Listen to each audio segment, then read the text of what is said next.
evening. This is the Eclectic News Network. My name is Brian, and today, really only one story I want to kind of talk about.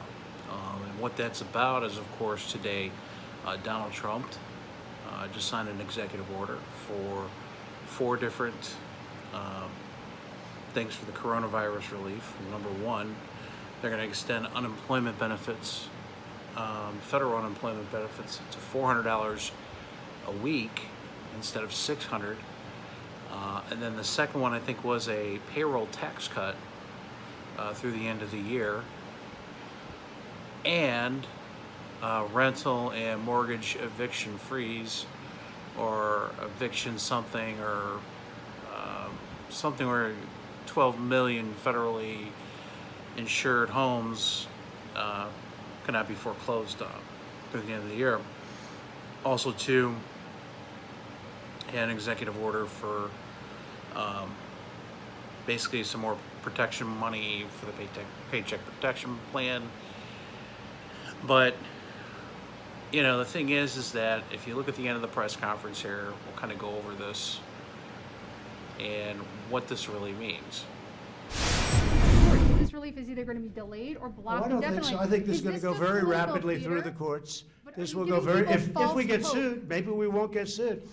If we get sued, it's somebody that doesn't want people to get money, okay? And that's not going to be a very popular thing. Go around Congress. Are you trying to set a new precedent that the president can go around Congress and decide how money is collected? You ever hear the word obstruction? They've obstructed. Congress has obstructed. The Democrats have obstructed people from getting desperately needed money. Go ahead, please, right here. President, why do you keep saying that you passed veterans' choice? Please. You passed veterans' choice. It was passed in 2014. Okay, excuse me. Go ahead, please. But it was a false statement, sir. Okay. Thank you very much, everybody. Thank you very much.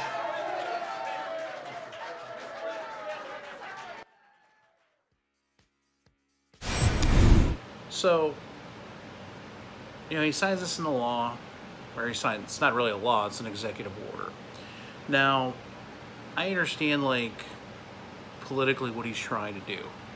You know, I understand he's trying to create a trap for the Democrats to fall into, because, oh, if they sue him, you know, they don't care about Americans that are not getting money into their pockets. I know a lot of people that still don't have money from the first stimulus. From people of 10, 11 weeks, they've filed for unemployment. They still haven't gotten their first check. So it's very frustrating for a lot of people. And I can see where people are frustrated, and understandably so. But at the same time,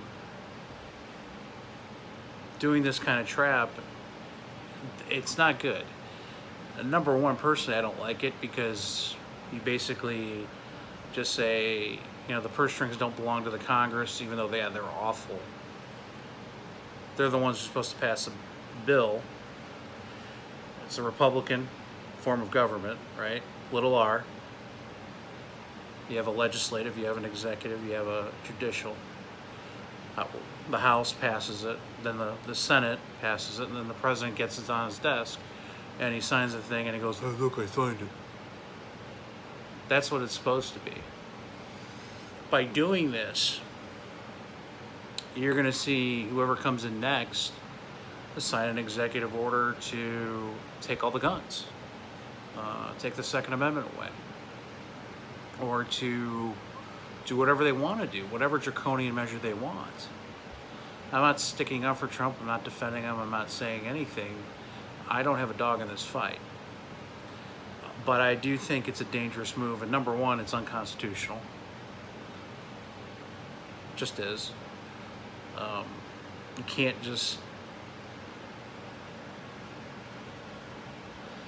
just pass a bill. Excuse me. You can't just pass a bill, or an executive order, excuse me.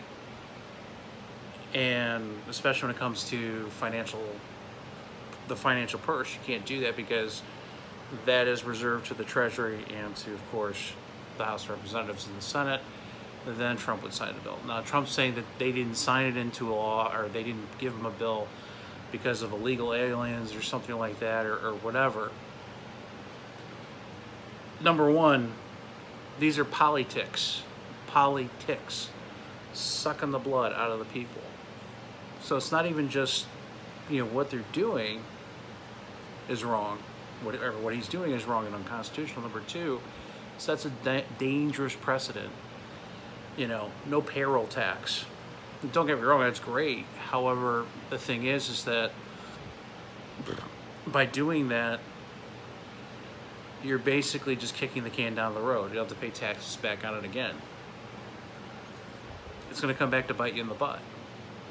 So I understand the political chess or checkers he's playing, but I don't think that it's a good move. I think, number one, you do what you can to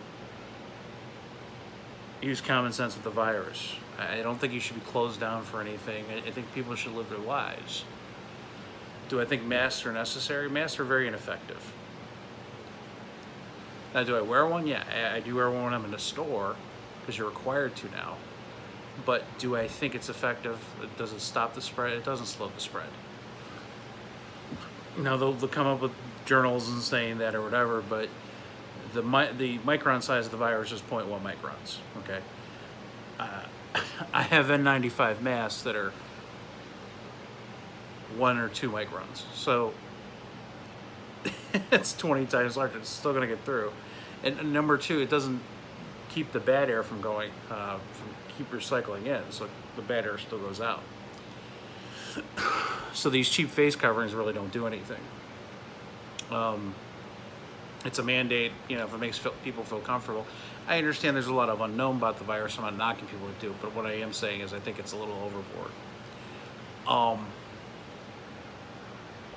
Because they're going to come out with different things anyways. They're going to come up with different viruses anyways down the road. What does this mean for people? Nothing. To be honest with you, to me, it just seems like a lot of... Bullshit detected. Take precautions. That's all it is. We're a bankrupt country. Financially, morally, and spiritually. And unfortunately, that's not going to change until things get so bad that people do want to change. That's just the fact of the matter. People today are just still living their normal lives like everything's okay. It'll come back. It'll come back. The economy will come back. Look at the stock market. It's at 27,000. Everything's great. It'll come back. You know what that is? Bullshit level, DEFCON 5. You got it. It's bullshit. What's going to happen is you're going to see real inflation hit like you've never seen before. You are going to see food prices skyrocket. With this new stimulus package, you're going to see gold and silver. You think it's high now? Buying silver at $29 an ounce is a steal right now. Buying gold at $2,032 an ounce. It was at a high Thursday at $2,063 an ounce is going to be a steal. It's just going to kick the can down the road instead of just letting things play out how they should.